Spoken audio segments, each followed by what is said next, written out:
Selamat pagi jemaat sekalian yang dikasihi Yesus Kristus. Kiranya kita tetap semangat dan dalam rasa syukur selalu. Sebelum kita disapa oleh firman Tuhan, mari kita lebih dulu menundukkan hati dan pikiran kita. Marilah kita berdoa. Damai sejahtera Allah yang melampaui segala akal, itulah kiranya yang memelihara hati dan pikiranmu di dalam Yesus Kristus Tuhan kita. Amin. Firman Tuhan pada hari ini Senin tanggal 2 Mei 2022 terambil dari 1 Korintus 1 ayat 21. Firman Tuhan berkata, "Oleh karena dunia dalam hikmat Allah tidak mengenal Allah oleh hikmatnya, maka Allah berkenan menyelamatkan mereka yang percaya oleh kebodohan pemberitaan Injil." Dalam bahasa Batak dikatakan, "Ai mangihuton habisuhon di debata, dang ditada portibior debata marhite dalan habisuhon. Gabi di halomohon debata ma paluahon akana porsiai, marhite hite jamita haotoon." Demikian bunyi firman Tuhan. Topik Kristus itulah hikmat Allah. Jemaat Kristus yang saya kasihi, ada dua macam hikmat, hikmat manusia dan hikmat Allah. Hikmat manusia mengandalkan otak. Segala sesuatu harus dimengerti dan masuk akal. Hikmat Allah tidaklah demikian. Hikmat Allah mengandalkan iman. Percaya meskipun tidak melihat, tetap berharap walaupun kenyataan yang dialami berbeda. Ketika memberi nasihat tentang hikmat Allah dan hikmat manusia, Rasul Paulus mengingatkan jemaat di Korintus dalam 1 Korintus 2 ayat 5, supaya iman kamu jangan bergantung pada hikmat manusia, tetapi pada kekuatan Allah. Ini menjadi pesan kunci tentang hikmat Allah yang harus menjadi pegangan iman jemaat di Korintus, tetapi juga kita sebagai jemaat Kristen di masa kini. Manusia seringkali merasa lebih pintar dari segala-galanya. Saking angkuhnya manusia, dia seringkali mau mengetahui rahasia besar yang ada di dalam hidup ini. Bahkan rahasia yang tersembunyi di dalam diri Tuhan dengan pikirannya sendiri. Bayangkan betapa bodohnya sebenarnya manusia karena mau membandingkan pikirannya yang kecil dengan yang maha besar, yaitu Tuhan.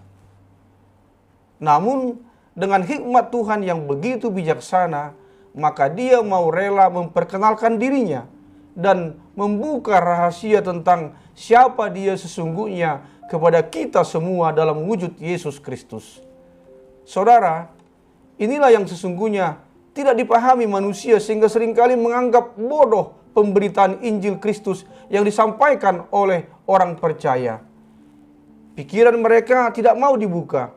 Hati mereka tertutup, otak mereka begitu bodoh, dan sikap mereka begitu angkuh untuk dapat menerimanya karena berita keselamatan yang disampaikan oleh orang biasa yang dianggap bodoh oleh manusia. Kita tidak dapat mengenal Tuhan dengan mengandalkan pikiran sendiri. Kita tidak dapat mengetahui rahasia pikiran Tuhan yang maha besar dengan mengandalkan kepintaran yang dimiliki. Yang ada adalah Tuhan yang bijaksana yang menyatakan rahasia kebesarannya kepada kita semua dalam diri Yesus Kristus. Karena Kristus itulah hikmat Allah. 1 Korintus 1 ayat 24. Barang siapa percaya kepadanya akan selamat, dan yang tidak percaya akan binasa. Saudaraku semuanya, Paulus menulis dalam 1 Korintus bahwa kelahiran baru ke dalam kerajaan Allah, yaitu keselamatan yang ditawarkannya kepada kita melalui Kristus, sama sulitnya untuk dipahami oleh mereka yang belum mengalaminya. Mengatakan bahwa keselamatan dapat datang melalui salib, suatu kematian yang dianggap sebagai kelemahan, kekalahan, dan kenistaan, terdengar seperti sebuah kebodohan. Tak seorang pun pernah membayangkan cara Allah tersebut. Sebagian orang mengira keselamatan akan datang melalui pemimpin politik yang kuat atau tanda-tanda ajaib. Sebagian lagi mengira mereka bisa diselamatkan oleh pencapaian akademis atau kepandaian hikmat mereka. 1 Korintus 1 ayat 22. Namun Allah mengejutkan semua orang dengan membawa keselamatan melalui cara yang hanya masuk akal bagi mereka yang mempercayainya dan mengalaminya sendiri. Allah memakai sesuatu yang memalukan dan lemah, kematian di kayu salib, dan menjadikannya sebagai dasar hikmat dan kekuatan. Allah melakukan yang tak terbayangkan.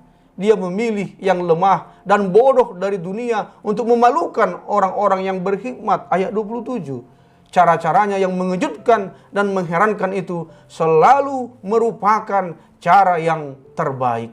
Saudaraku semuanya di dalam Kristus Yesus, hidup beriman kita tidak bergantung pada hikmat manusia, pada kuasa-kuasa nenek moyang, bahkan pada kuasa modern, uang, jabatan, kekayaan. Karena itu marilah kita hidup dengan hikmat Allah. Marilah kita menjalani hidup dengan bergantung pada kekuatan Allah.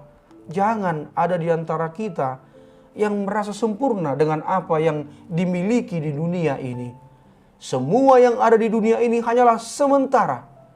Jangan ada di antara kita yang merasa kuat dan hebat dengan prestasi dan karir yang dimiliki.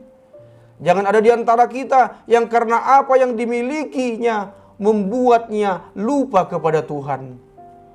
Ingatlah bahwa kekuatan dan kehebatan kita suatu ketika akan berakhir.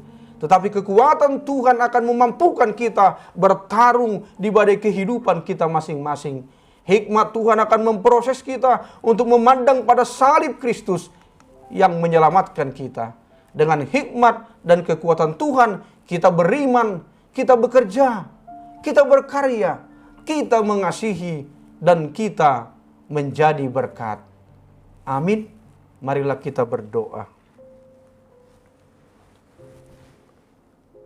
Ya Bapa, terima kasih atas firman-Mu. Hikmat yang daripadamu menuntun kami agar selalu menaati perintah-Mu dan melakukan kehendak-Mu dalam hidup kami, serta mau percaya kepada Yesus Kristus yang adalah hikmat Allah itu sendiri. Ya Bapa, berkatilah yang berulang tahun hari ini, sembuhkanlah yang sakit dan juga yang terkena virus COVID-19, hiburkanlah yang sedih dan kuatkanlah yang lemah. Berikanlah apa yang menjadi kerinduan di hati kami setiap pribadi dan keluarga. Hanya di dalam nama Tuhan Yesus Kristus kami telah berdoa. Amin. Selamat pagi, selamat beraktivitas, salam sehat, tetap semangat dan bersyukur. Tuhan Yesus memberkati.